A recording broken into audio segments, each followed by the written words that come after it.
I wake up at night sometimes thinking about executions, you know. Remember things that were said during the execution, people that I knew, that type of thing, yeah. I've heard them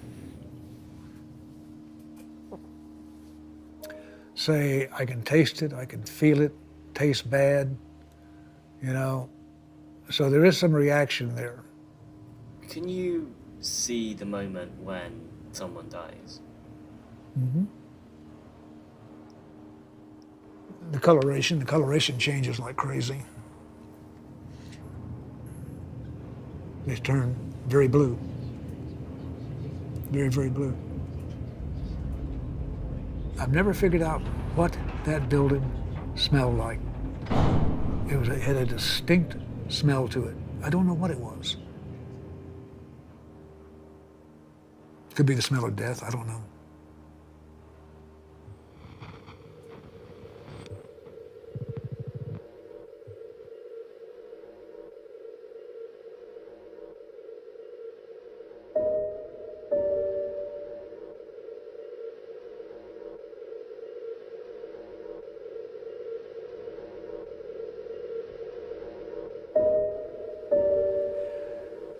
My first execution was a double execution. They executed two guys the same night. I was very, very nervous. Wouldn't you feel nervous when you see somebody executed your first time? Yeah, I was very, very nervous. And it was over so quick. It was like, whoa. You know, it's almost, is that all there is to that? Yeah. It was so clinical. It was absolutely clinical. It takes just a matter of a couple of minutes for the chemicals to flow into the body. The first chemical is a sleep-inducing chemical. The second chemical is a muscle relaxant, which causes the diaphragm and the lungs to collapse. And the third chemical is one that actually stops the heart. Once the inmate is down there, the IV... I was there to accommodate the media coming in to view the executions, to explain to the media after the executions were over, what went on in the execution chamber, what the final statements were. The state of Texas has executed Gary Graham. He was pronounced dead at 8:49. He is the 23rd inmate executed by the state of Texas this year. I witnessed 219 executions during my tenure at the Texas Department of Criminal Justice. I have been called the face of executions in Texas. It's not something that I particularly like, but that's how I've been perceived. I was for the death penalty. I thought it was, if you go through due process and you put 12 people on a stand and they come to this conclusion, this person is guilty or innocent, I have to agree with that. Where inmates in the state of Texas who face execution. The media requested to interview a particular offender. It was my job to go to the offender and say, you know, do you want to talk to him? You know, and I'd go in the cell with some of the guys and talk to him a little bit, sit on the bunk and talk to him. Did I meet evil people? You bet. I had some psychopaths. You bet I did. One that comes to mind immediately is Kenneth Allen McDuff. One of the worst people you'd ever want to meet. I got it spotted. I got McDuff's grave. His number was 999055. We're in the Texas Prison Cemetery. It's located in Huntsville, Texas. Offenders who have been executed, this is where they're buried. Here he is. Here's McDuff's grave. There were 3 teenagers killed. It was a brutal murder, and then there were some other murders that occurred. I think he harmed so many people, so many families. You know, I was in the witness area when he was executed, and I was standing next to one of the U.S. Marshals who was responsible for capturing him. And as soon as he was pronounced dead, the Marshal did a high five with me. What would you say to him now? What do you say to him now? You're in front of his grave. Rotten hell, motherfucker.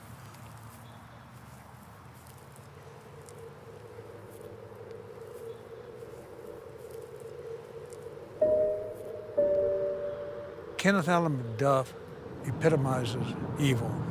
There are some people that are on death row that I think probably didn't. And I guess my education was that a lot of these people, although they have done a really horrible, horrible crime, are people. If you're on death row every week, which I was, and meeting these offenders and talking to them and getting to know them, there is a friendship that develops. It's just that simple.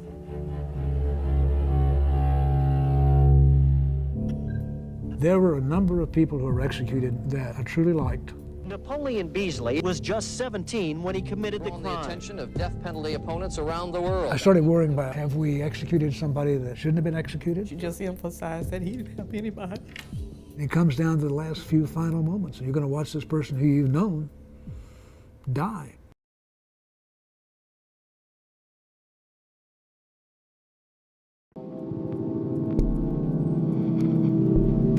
There's some executions that I'll always think about. It wasn't like they just picked up somebody off the street and put them on a gurney. You know, most of these people you got to know.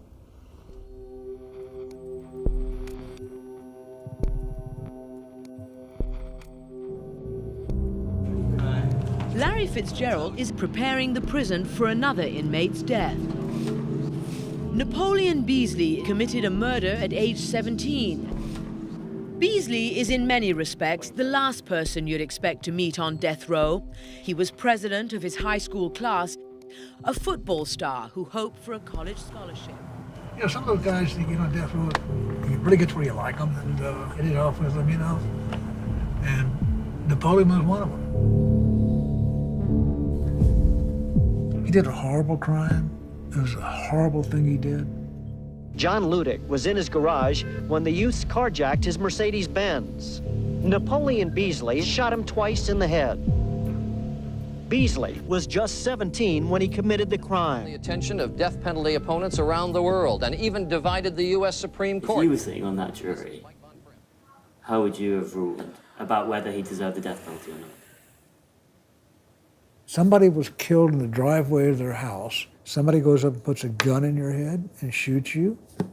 The other side of the coin is, I think back when I was 17 years old, did I make some bad decisions? Sure I did. I couldn't blame my mom. I couldn't blame my parents. I couldn't blame my friends. I couldn't blame... He never denied what he had done. For being here, for being on death row. After 6 years behind these walls, execution day has finally dawned for Napoleon Beasley. It ain't gonna help fill no hole in nobody's heart for Napoleon to be killed. All it's gonna do is create some more holes in our hearts, you know. The state is determining Napoleon's fate today, but tomorrow you don't know who's going to determine yours.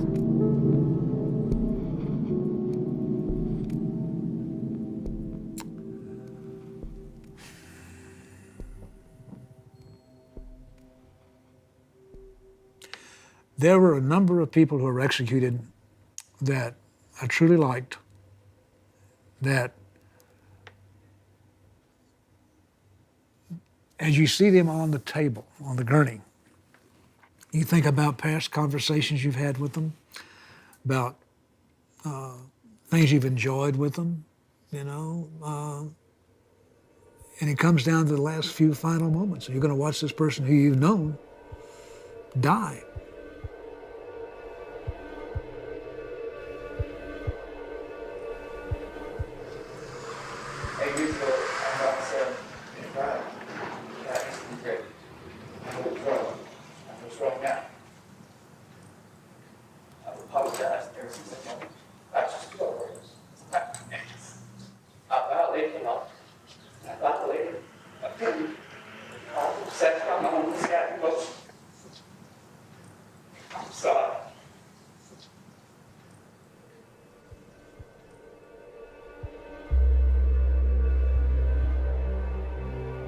You know, I knew it was inevitable. I knew what was going to happen. You know, there's nothing I could do to prevent it. It wasn't my job to prevent it. But I didn't like it. I really did not like it.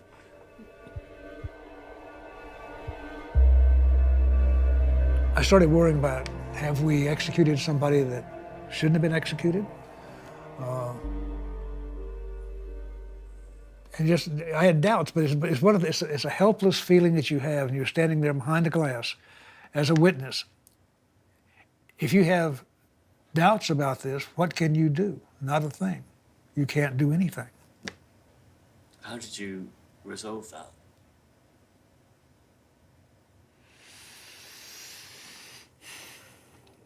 And I guess I really did resolve it. It just happened, and I was there. And I think about Napoleon a lot. He was a good guy.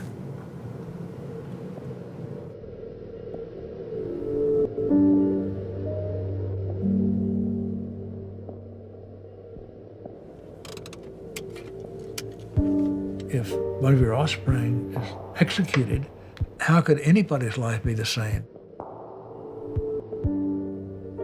It has to be a horrible experience. Knowing that Napoleon was in solitary confinement, you know, knowing he had an execution date was a little bittersweet. You know, I don't mind telling you that. I really like Napoleon. Thank you. I've met so many of the guys on death row that were just, you know, your heart goes out for them. And it's horrible crime, but you know, these people, I think some of those guys only deserve a second chance. I really do. Agree. I just felt like he was rehabilitatable. That's in my heart, I felt like that. And that's why I felt like his age should have played a factor in there, but the court system. I agree with you on that. I agree. I knew you had a heart. I knew you had a heart. Well, thank you. Because I used to read your comments after an execution, and I remember there was this one guy that you said didn't have anybody. Remember that one? There were several of those, yeah. Well, there was this one guy you said he had nobody. There were a number of those that happened. And that's really sad. I mean... Well, I know I felt that you felt that way. You know, because you just emphasized that he didn't have anybody.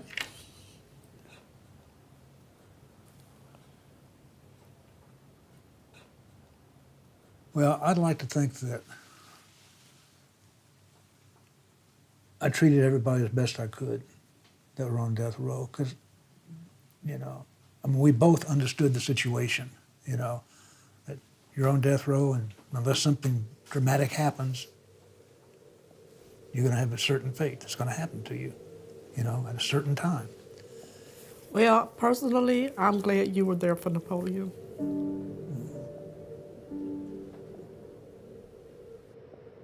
Do you think that Napoleon Beasley should have been executed?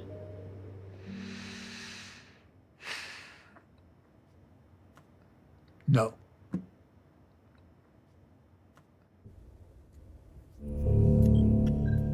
I believe there are racial biases in the justice system. I think you've got a good example of that with Thomas Millerell. Once they give you an execution date, waiting becomes a nightmare. We were at the precipice, if you will, of trying to make that decision, life or death, and that led me to Larry Fitzgerald. I just believe there is something besides the death penalty in Texas.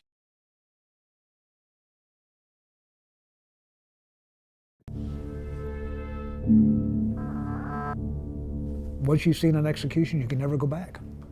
Once you've seen it. I can't go back.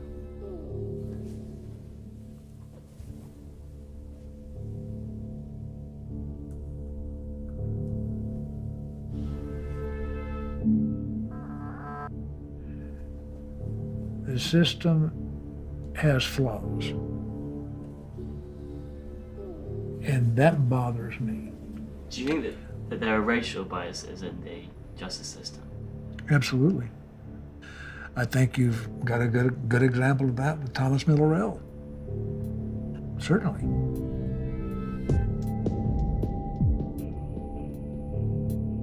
I've had 10 execution dates. And believe me, just having 1 or 2 execution dates is enough for anybody to go through in one lifetime. Hello, Thomas. How are you? He was always a good interview because he would always come down to the interview areas for anybody who wanted to talk to him. He'd talk to him. I was incarcerated for robbery and murder. All along said that I'm innocent of crime, which it don't really make a lot of difference. It's one of the things that is kind of an unwritten rule that you don't really talk to the offender about the crime that they did. If they volunteer it, fine, let them talk. But I never walked into Thomas Miller and said, did you do this crime?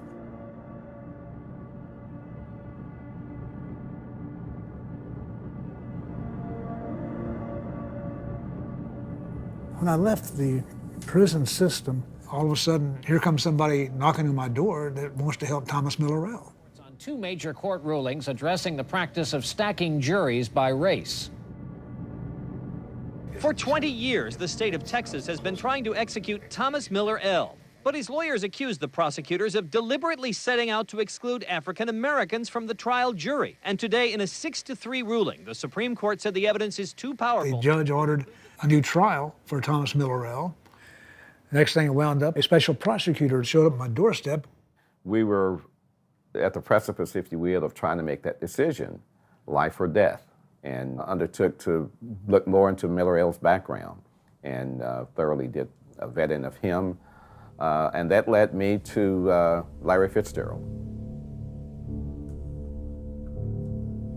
Sat around, two guys drinking coffee, and you could see him rear back and talk, oh, Thomas, you know, I remember him well. And there were times we had many philosophical conversations. I said he'd resolved some things that were some really touchy situations between different offenders. And I thought he was pretty much of a peacemaker on death row. He said, Mike, the Thomas that I saw in prison should not be put to death, that he has made a difference and will continue to make a difference while he's living. Well, I just believe there's something besides the death penalty in Texas. I believe that no matter how bad you are, if you get incarcerated, they'll take care of you. That convinced me to stop any pursuit of the death penalty. Larry had that effect on me, and I was so glad that I spoke to him, and that different perspective turned me around and led to the plea to save his life. Man, Mr. Fitzgerald, man, this man is. Matter of fact, the first person I meet, if I ever get out of here and shake hands when I get out of here, that's a real good man.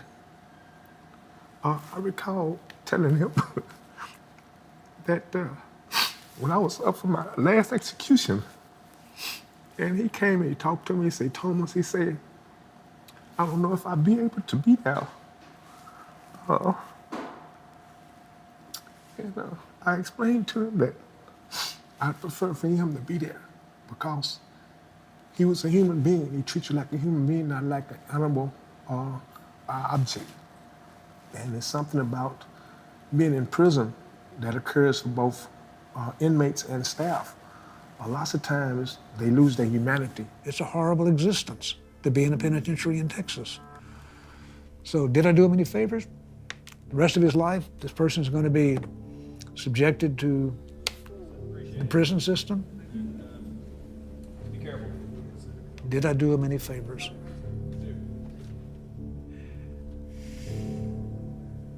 Probably not. But at least they're alive.